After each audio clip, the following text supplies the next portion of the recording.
Hello and welcome back to the channel. This is Shunting Stories. So firstly, welcome for the new subscribers and viewers. Appreciate you dropping in and seeing what's happening with my projects. So today we have something a little bit different. You would have seen my dockside diorama that was my last video. So I've jumped onto Temu to get a few hobby items, and I thought it'd be an opportunity to go through what you can find and the quality of some of the items. So full disclaimer, this is not sponsored. It is all fully paid for, so I thought it'd be worthwhile sharing, especially for those new to the hobby and don't have a huge budget. Let's see what Temu has to offer. So let's go through each parcel. So let's start with some dry brushes. So probably won't go through individual prices of each one because it's been a while since I placed this order, but they do deliver very quickly from Temu. So always advise of buying a few items to save on postage. Usually postage is free depending on how much you spend. So these were listed as dry brushes.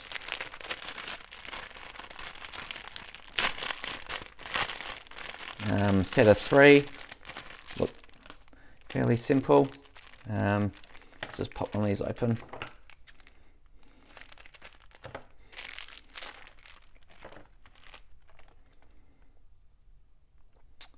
So yeah, looking at the listing, I remember they looked more round in profile for the brushes, let's just say, but these look like a normal painting brush rather than like the quite tighter bristles you might see in specialist hobby brushes for dry brushing. But any brush is a good brush just to be trying different techniques. So they're probably, yeah, on the budget side, depending on sort of what I paid. It's sort of the quality is what you expect. Let's just have a look at the bigger one. Yeah, the bristle's a little bit better for dry brushing. I reckon that might be the go-to for that set of 3. So it's interesting. So you maybe not a win on those, but at least it's something to try before spending money on a specialist hobby brush.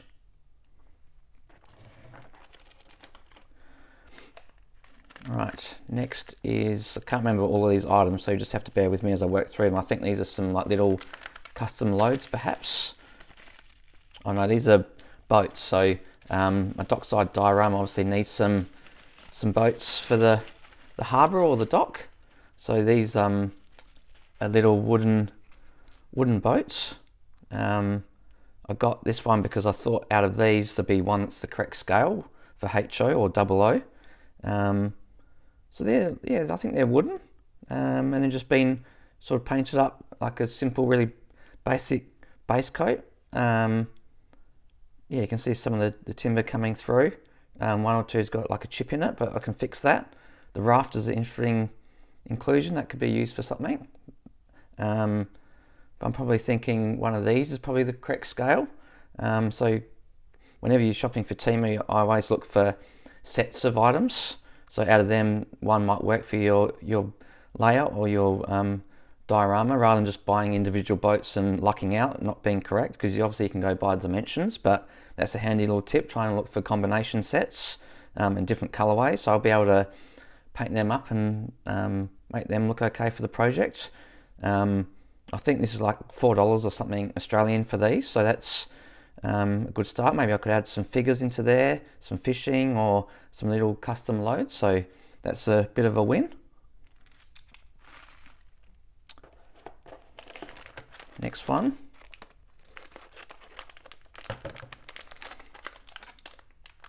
It's got some little like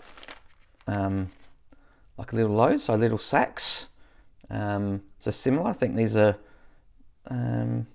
plastic. Yeah, plastic with a simple sort of light brown sort of beigey base coat, like sort of painted a bit rough, but that's okay. We can put some dry brushing on them, paint them up. The scale's not too bad of what I thought it would be for my layout. Maybe a touch big, but for what these are, I think they're fine. So nice little set there. There's a few to practice on. A good little bundle. So I think that was like $3 or something for that little bag. So that's a win. They've got nice enough detail on them to pick it out with some painting.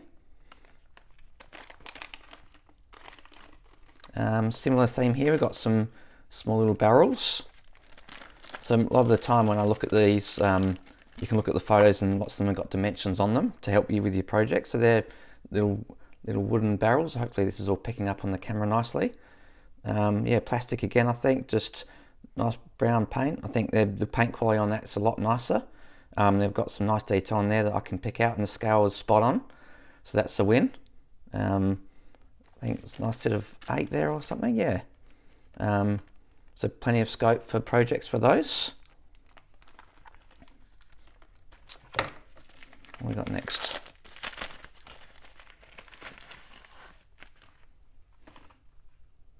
Some interesting packaging going on here.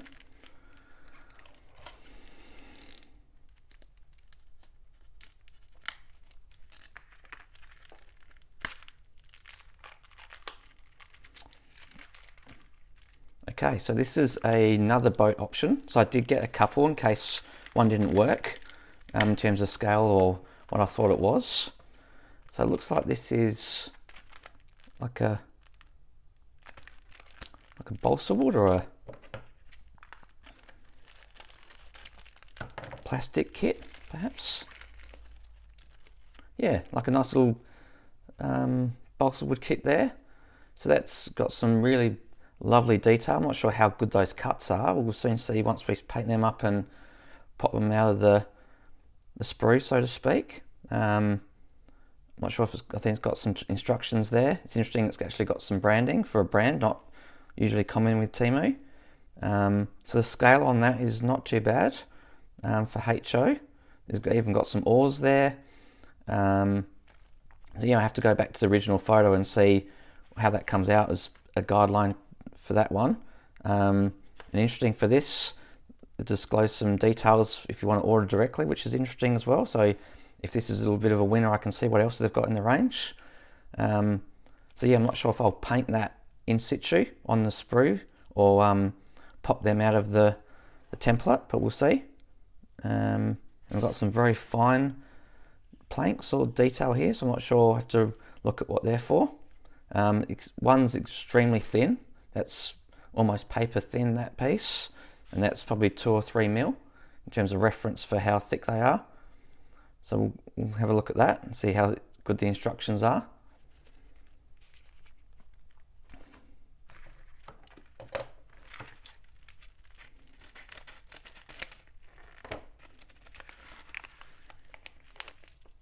Okay, this is interesting.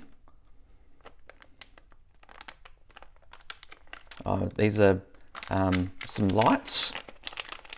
So I thought about lighting up one of my dockside buildings.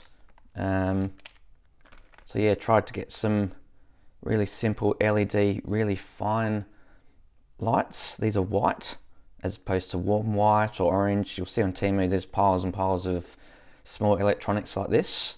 This is a USB, so I thought, given I'm not I don't have a soldering iron or anything of that nature, I thought USB is the best option. These look really, really fine, which is good. The wiring is fine, so if I need to hide that in a building, that's going to be good. So that's a bit of a win, so I just need to look at how I power them up. Well, obviously it just goes straight into the USB transformer there. So that's good. So that's a little bit of a win, I think, as long as they light up and they get power to them. I'm not sure if they all light up at once, given that they're all coming out of the one unit. So whether I can isolate each individual light for the project, that would be another issue to look through. And lastly, we've got a bit bigger item. So I do remember what this is. This is another boat. So I just looked at, as I said, mentioned earlier, just grab a whole heap of different scales. So this is a bit more of a guess, this one. So given by the size, you can tell straight away this is really, really big. So this is probably not a win. This is probably used for something else, but you can see it's pre-made. I didn't realize it was pre-made, but that's not a bad thing. It's more like a display piece you might put on a mantle or your shelf. But yeah, for a different sort of project, like a different scale, I think this could be used quite well. It's got some interesting weathering techniques already on it. Some nice detail to pick up. It's got some sort of mesh sails there. Some gold elements in here. A couple of like little plastic parts which can be easily snipped off.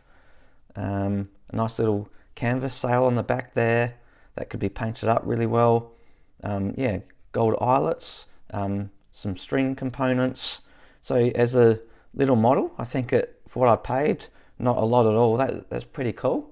If the stand needs to go and want to put this into a dock, like a water or a base to hide some of this, I could perhaps cut this base off. That's not an issue. And there's nice enough elements there to paint up. A good thing about it, I guess, is being a lot bigger. It does give me a lot of surface area to practice on. So this could be a test pilot for a painting project, more or less. Perhaps using some Temu paints and some weathering techniques, and perhaps use the dry brushes that I started off the video with. So it's not a complete fail. Something I can work on and perhaps base a separate project on. So something a little bit different today. A few Temu purchases to give you an idea of what you can find. Different price points, different quality, which is to be expected. But I think from memory that was $40 Australian for all of that, including postage. So if you're new to the hobby, perhaps check out Temu. Different elements can be used for your projects. You don't need to spend a lot. Just be careful if you've seen today. The scale of some items just needs to be double checked, so you make sure you know what you're getting. So thanks for listening today. I do have some interesting winter projects in the works, and some of these might feature in those in the upcoming videos. So thank you for listening again, and I look forward to sharing Dockside Diorama Part 2 with you soon.